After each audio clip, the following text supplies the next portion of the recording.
The silence of the high plains was a living thing, a weight that pressed down on Elias Thorne's shoulders just as surely as the grief that had hollowed him out.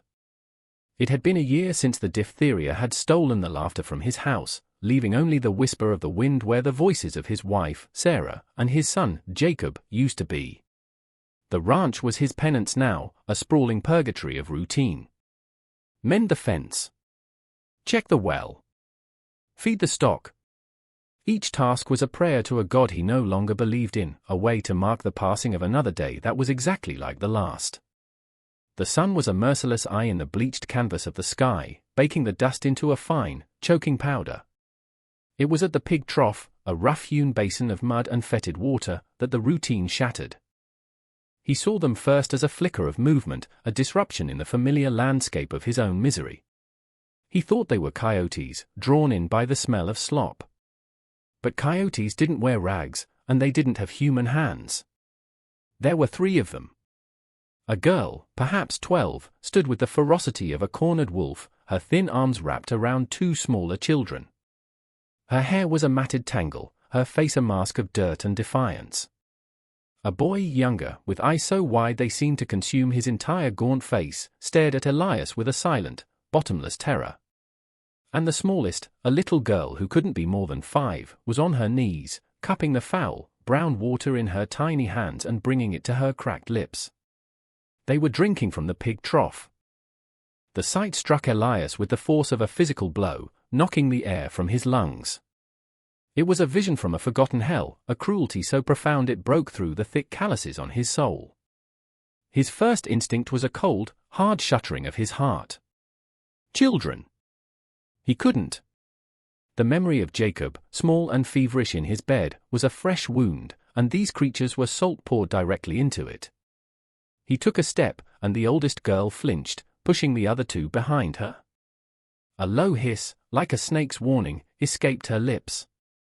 She was all sharp angles and feral instinct, a child who had forgotten how to be a child. Elias stopped. He raised his hands slowly, showing they were empty. The gesture felt foreign, clumsy. He hadn't tried to soothe anyone in a year. The quiet of his life had been a tomb, now it was a chasm between him and these desperate souls. He backed away, his gaze locked on the girl's distrustful eyes. He walked to the well, the rhythmic squeak of the pump a deafening sound in the tense air. He filled a clean bucket with clear, cold water. He carried it back, his steps measured, and set it down 10 feet from them. Then he retreated again, back toward the cool darkness of the barn. From there, he watched. The girl stared at the bucket for a long time, her body taut with suspicion. Was it a trap?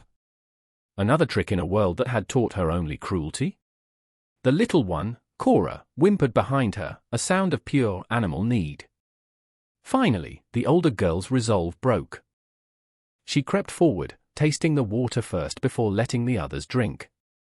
They drank like they would never drink again, their small bodies shuddering with the relief of it. The sight did not bring Elias comfort. It brought a deeper, more profound ache. He had built this ranch with Sarah, a monument to a future that had turned to ash. He had imagined Jacob growing up here, his laughter echoing against the mesas. Now, 3 strange, broken children were drinking from a bucket where his son should have been playing. He went into the house. The air was stale, thick with memories. He went to the pantry and took out a loaf of bread he'd baked 2 days ago and a piece of dried venison. He walked onto the porch and set the food down on the top step, next to a tin cup of milk. He didn't look toward the trough. He just left the offering and went back inside, watching from the darkness behind the window pane. They came as dusk began to bleed purple and orange across the horizon. They moved like wraiths, snatching the food and retreating to the relative safety of the barn. They ate ravenously, tearing at the bread with a desperation that twisted something in Elias's gut. Later, as a storm began to rumble in the distance, he looked out one last time. He'd left an old horse blanket on the porch swing. They had found it. The 3 of them were huddled together under it, a small, shivering knot of humanity against the vast, indifferent darkness. The oldest, Ilara, was awake, her eyes scanning the night. She was their guardian, their sentinel. Elias stood at the window for a long time, the reflection of a stranger staring back at him. A man defined by what he had lost, now confronted by what he had found. The storm broke, and the rain came down in sheets, washing the dust from the air but doing nothing to cleanse the profound sorrow that had taken root in his land. The children remained. They were like ghosts haunting the edges of his world, never speaking, never coming close, but always there. They slept in the barn, a space Elias tacitly surrendered to them. He would find evidence of their existence in the morning, a small footprint in the dust, a bit of straw arranged into a makeshift bed. For 3 days, a silent contract existed between them. He would leave food and fresh water on the porch, and they would take it when he was gone. He never saw them eat, but the food always disappeared. He resumed his chores, the familiar rhythm a comfort, but it was different now. His solitude was no longer absolute. It was shared with 3 silent, watchful presences. He found himself looking for them, his eye scanning the hayloft or the shadows behind the water trough. He was a man living on a knife's edge of his own grief, and their vulnerability was a constant, agonizing pressure on the wound. The eldest, Ilara, was the gatekeeper. Her eyes, filled with an ancient, weary suspicion, followed his every move. She was a fortress, and he had no idea how to breach her walls. The boy, Silas, was the observer. Elias would catch glimpses of him peeking from behind a rain barrel, his gaze intense and curious. He seemed to be cataloguing everything, memorizing the way Elias mended a harness or the sound his boots made on the gravel. The little one, Cora, was just a whisper of a thing, a fragile echo he only ever saw clinging to Ilara's leg. On the 4th day, Elias decided the silence had to be broken, not with words, but with an act. He went into the house, to the cedar chest at the foot of his bed. Opening it released the faint, sweet scent of Sarah. He pushed past the ache in his throat and pulled out a small, wooden horse, its paint worn from the grip of a small hand. Jacob's horse.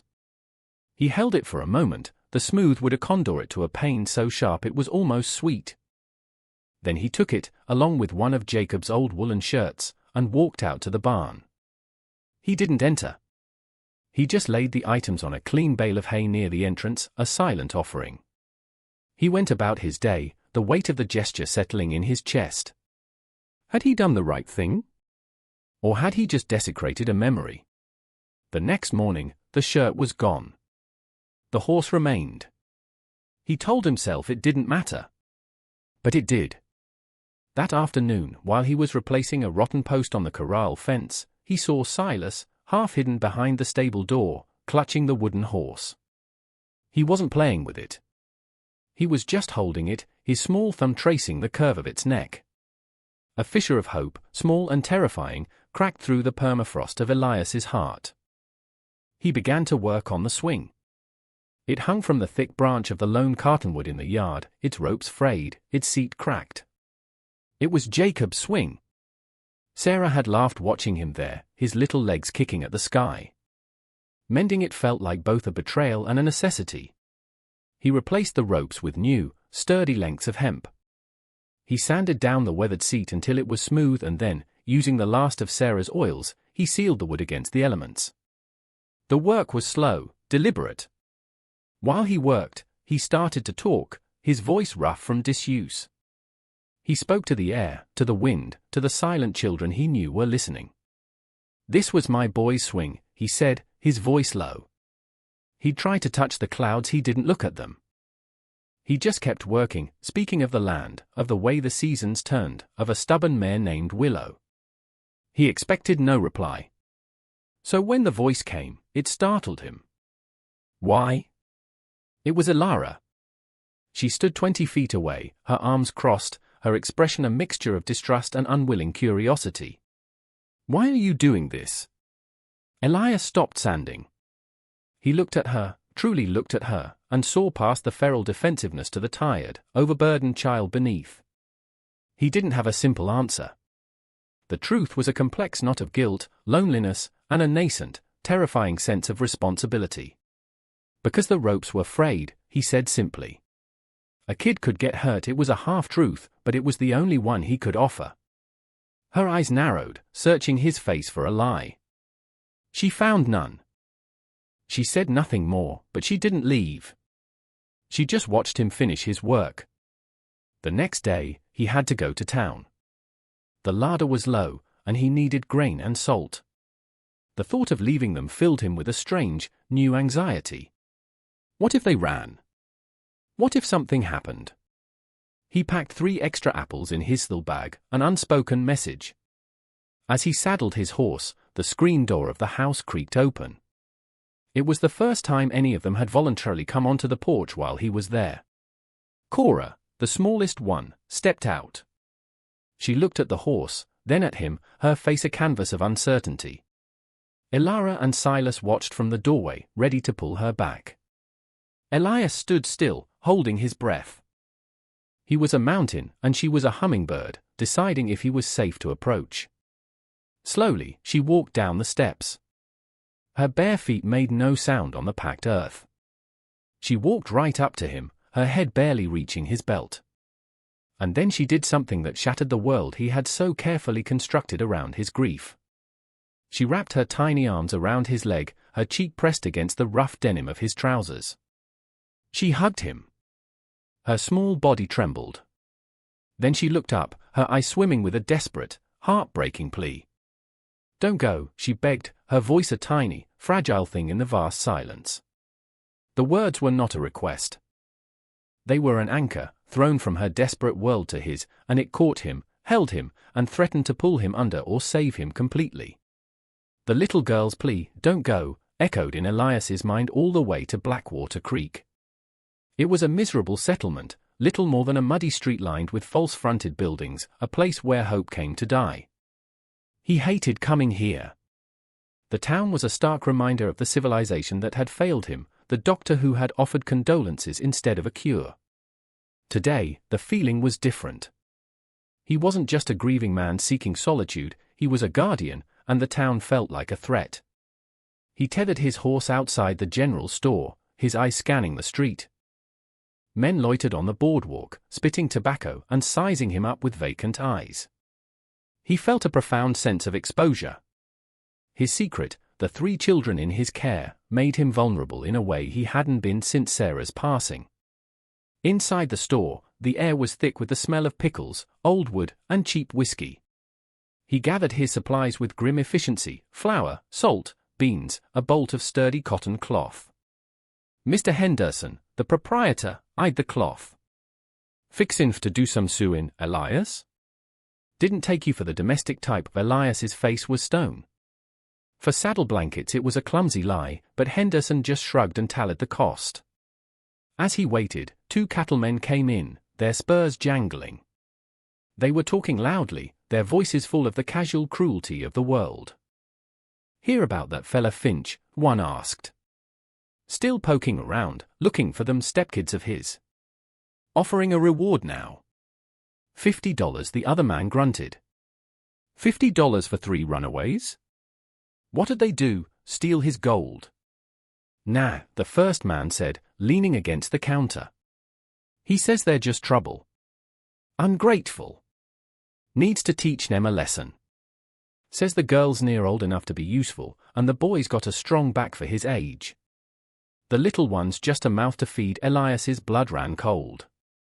He felt the men's words like a physical impact. Finch. A cruel step-parent. A reward. The pieces clicked into place with horrifying clarity. He paid Henderson, his hands stiff, and left the store without another word. His mind was racing. He needed to get back. He needed to protect them. As he was untying his horse, a voice called his name. Thorne. He turned to see Sheriff Brody leaning against a support post of the sheriff's office. Brody was a man made of straight lines and sharp angles, his face set in a permanent state of weary disapproval. He enforced the law not because he believed in justice, but because he believed in order. "Heard you were in town," Brody said, his eyes narrowed. "Don't see much of you these days." "Nothing to see," Elias replied, his voice flat. He swung himself into the saddle. Brody pushed himself off the post, walking closer. "Folks get to talking when a man isolates himself. Start to wonder, let them wonder," Elias said, gathering the reins. "There's a man, name of Finch, looking for his runaway kin," Brody stated, his gaze unwavering. "Been asking questions. Seems they were last seen heading out your way. The sheriff was fishing. Testing him." A cold dread coiled in Elias's stomach. He had to keep his composure. He looked down at Brody, his expression unreadable. "My land is vast. Coyotes and buzzards are all I've seen. If I see any children, I'll be sure to let you know." He didn't wait for a reply. He spurred his horse, kicking up a cloud of dust, and rode out of town, the sheriff's scrutinizing gaze burning into his back. The ride home was a torment. Every shadow seemed to hold a threat, every gust of wind sounded like a pursuing rider. The $50 wasn't much, but it was enough to make a desperate man turn informant. Finch! The name was a venomous spit. A man who would hunt down children, not out of love or concern, but for possession. For use. When he finally saw the ranch, a wave of relief washed over him, followed immediately by a surge of fierce protectiveness. He saw them before they saw him. They were in the yard, near the cottonwood tree. Silas was sitting in the dirt, meticulously drawing in the dust with a stick, a surprisingly accurate picture of the barn and the house. Cora was pushing the newly mended swing, her small body straining with the effort. And Elara? Elara was sitting on the porch steps, the bolt of cotton cloth he had left behind spread across her lap. She was attempting to patch a tear in Silas's ragged shirt, her brow furrowed in concentration. For the first time, he didn't see feral creatures or wounded animals. He saw children. Children attempting to reclaim a piece of their stolen lives, trying to build a home out of the scraps he'd given them. The sight solidified something within him, turning his grief-soaked apathy into a core of tempered steel. These weren't Finch's property. They weren't runaways. They were his. A profound, unshakable certainty settled over him. He would not let that man have them. As he dismounted, the sun began its descent, painting the western sky in brutal strokes of crimson and orange. His eyes were drawn to the horizon, to the long, sharp ridge that overlooked his property. There, silhouetted against the dying light, was the unmistakable shape of a lone rider on a horse. The figure was perfectly still, a dark sentinel watching his home. Watching them. The hunt was over. The siege was about to begin. The rider on the ridge was a harbinger, a black slash against a blood-red canvas. He remained for an hour, a silent, ominous presence, before melting back into the twilight. Elias knew what he was. A scout. Finch was not a man to be trifled with, and he was not coming blindly. The knowledge settled a grim quiet over the ranch. The children felt it, too. The fragile, budding sense of safety withered under the weight of the distant watcher. Elara's eyes were once again sharp with distrust, not for Elias, but for the world beyond the fence line. Silas kept the wooden horse clutched in his hand like a talisman. Cora stayed close, her small hand often finding its way into Elias's larger one. That night, Elias didn't sleep. He sat in the worn armchair by the window, his old Winchester rifle resting across his lap. The moonlight painted the yard in shades of silver and black. Every creak of the house, every rustle of the wind in the cottonwood, was the sound of approaching danger. He wasn't just guarding a home anymore, he was guarding a future. He looked at the empty spaces in the room, the ghosts of Sarah and Jacob, and for the first time, he felt he was honoring them not by mourning, but by protecting. He would not fail again. He would not lose another family. Finch arrived the next day.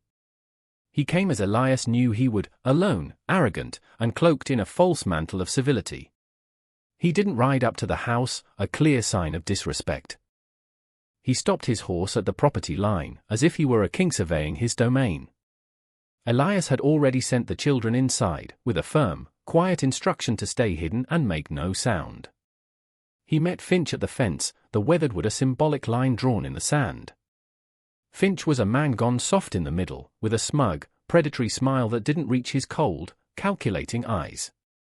He wore a dusty suit, an attempt at authority that only made him look pathetic. "Thorn," Finch began, his voice oily. I believe you have something of mine. Elias's hands rested on the top rail of the fence. His knuckles were white. I have nothing that belongs to you. Finch's smile widened. Oh, I think you do. 3 ungrateful whelps. My stepchildren. The law, you see, is on my side. They are my legal wards. He spoke the words legal wards as if they meant property, a brand he owned. They ran off. Children do that. They need a firm hand, is all. A bit of discipline. I'm here to provide it. He looked past Elias, toward the house, his eyes filled with a greedy, possessive light. He saw them not as children, but as assets. A girl to be used, a boy to be worked.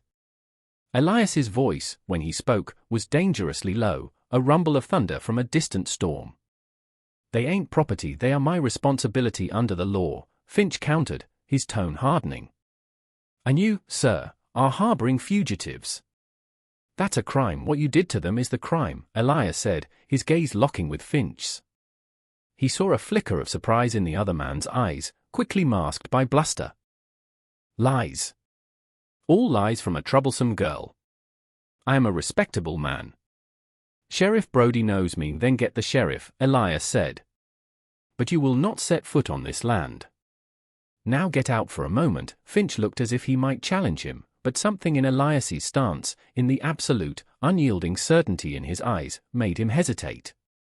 It was the look of a man who had already lost everything and had nothing left to fear. Finch's smirk returned, uglier this time. Have it your way, Thorn. I'll be back. And I'll bring the law down on this pathetic excuse for a home. You'll see. He wheeled his horse around and galloped away, leaving a cloud of dust and malice in his wake. Elias watched him go, his body rigid. The threat was no longer abstract. It now had a face and a name, and it was bringing the full, indifferent weight of the law with it. He turned and walked back to the house. The door creaked open, and 3 pale, frightened faces peered out. He saw the stark terror in their eyes, the remembered trauma that Finch's presence had resurrected. Ilara's hands were trembling. Silas was pressing himself against the doorframe as if trying to disappear into the wood. Cora began to cry, a choked, silent weeping that was more heartbreaking than any scream. Elias knelt down, his movement slow and deliberate. He didn't speak. He just opened his arms. It was Cora who came first, launching herself into his embrace. Then Silas, hesitant at first, followed. Finally, Ilara, the fierce sentinel, allowed her walls to crumble, and she knelt, completing the circle. He held them, the 3 of them, feeling the frantic beating of their hearts against his own. They were not fugitives. They were his children. And he would burn the world to the ground before he let Finch take them. The rest of the day passed in a state of high alert. As night fell again, Elias lit only a single lamp in the kitchen. He fed the children, his movements calm and reassuring, a stark contrast to the storm brewing inside him. Later, he sat on the porch again, the Winchester once more his companion. The stars emerged, cold and distant. He looked at the swing, swaying gently in the night breeze, a silent testament to the brief moment of peace they had found. He made a promise to the quiet darkness, to the memory of Sarah and Jacob. He would not let the past repeat itself. He would not stand by while another family was torn apart. The quiet of the pre-dawn hours was the first to betray them. It was a silence that was too deep, too absolute. Then he heard it. The soft thud of hooves on dirt, too many to be a single rider. They were coming. He rose, his body a single, taut muscle, and moved to the doorway, placing himself between the approaching threat and the sleeping children inside. Finch had returned. And this time, he wasn't alone. The silhouettes emerged from the grey mist of dawn. 2 riders. Sheriff Brody and the smug, triumphant figure of Finch. They stopped 20 yards from the porch, the steam from their horses' nostrils pluming in the cool morning air. The law had arrived, cold and impartial, a weapon in the hand of a monster. Elias stood in the doorway, a silent, unmovable guardian. The Winchester was no longer in his hands, it leaned just inside the door, within easy reach. To brandish it would be an act of aggression, and he needed the law to make the first mistake. Behind him, the children were awake, huddled together in the dim light of the main room. Their fear was a palpable thing, a cold fog that filled the small house.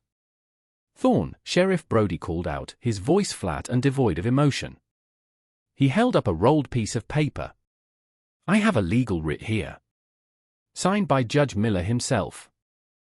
It says these children, Elara, Silas, and Cora Miller, are the legal wards of their stepfather, Mr. Daniel Finch." He unrolled the paper with a snap. "You are harboring his property. This is your one and only chance to hand them over without incident." Finch smirked from his saddle, a vulture anticipating a feast. "It's over, Thorn. You played your little game, but the world has rules." Elias's jaw was tight. His gaze never left Brody. "They're not going with him." "That's not your decision to make," Brody said, his patience wearing thin. "This paper says it is. Now, stand aside." No, the word was quiet, but it landed with the weight of a granite boulder. It was not a plea or an argument. It was a statement of fact. A line drawn that he would die defending. Brody sighed, a sound of profound bureaucratic annoyance. "Don't make this difficult, Thorn. Don't make me add kidnapping to the list of charges." "See?" Finch crowed. "I told you he was unhinged. A danger to them.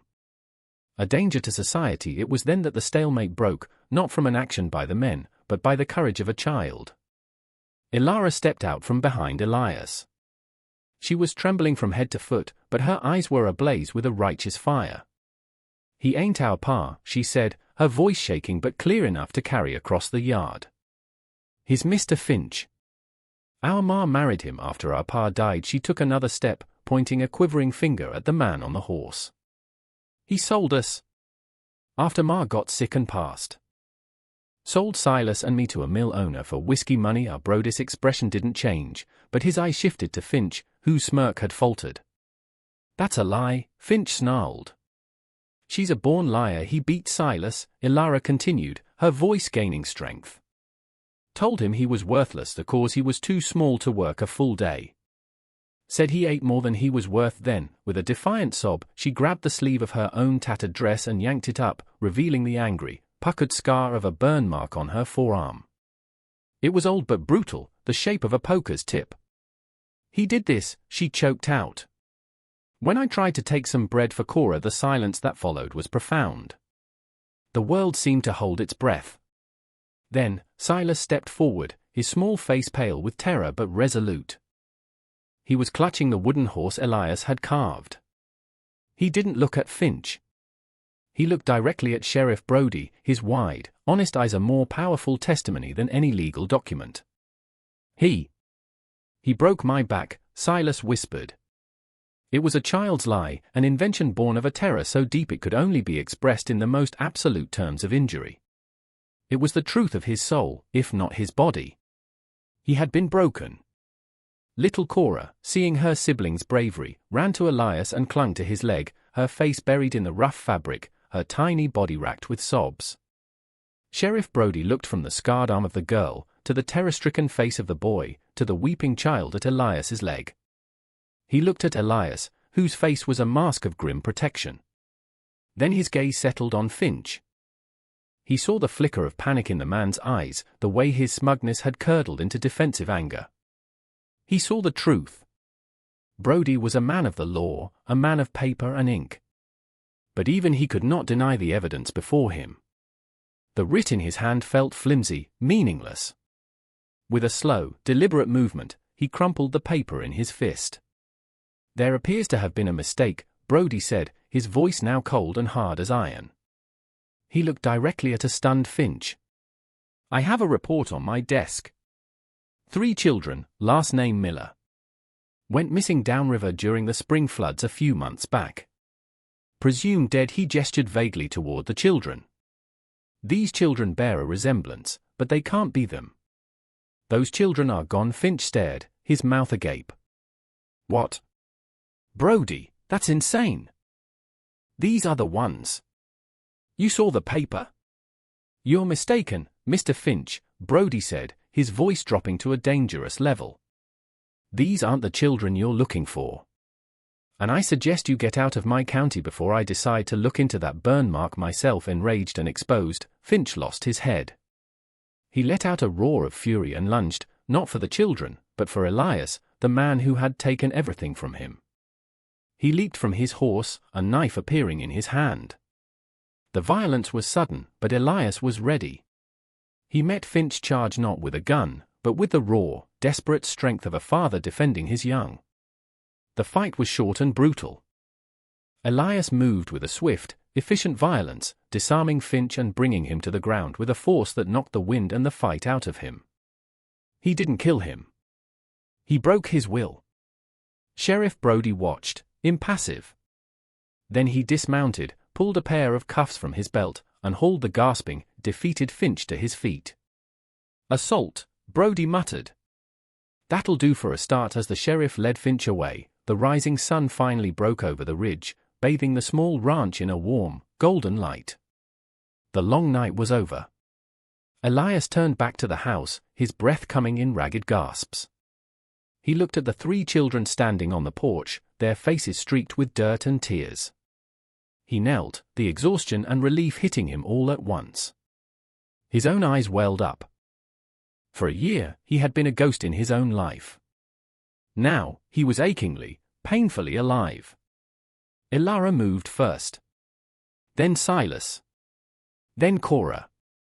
They closed the distance and wrapped their arms around him, a small, tight circle of survivors. Their broken pieces fit against his, and for the first time since Sarah and Jacob were laid to rest, the hollow space inside Elias Thorne was full.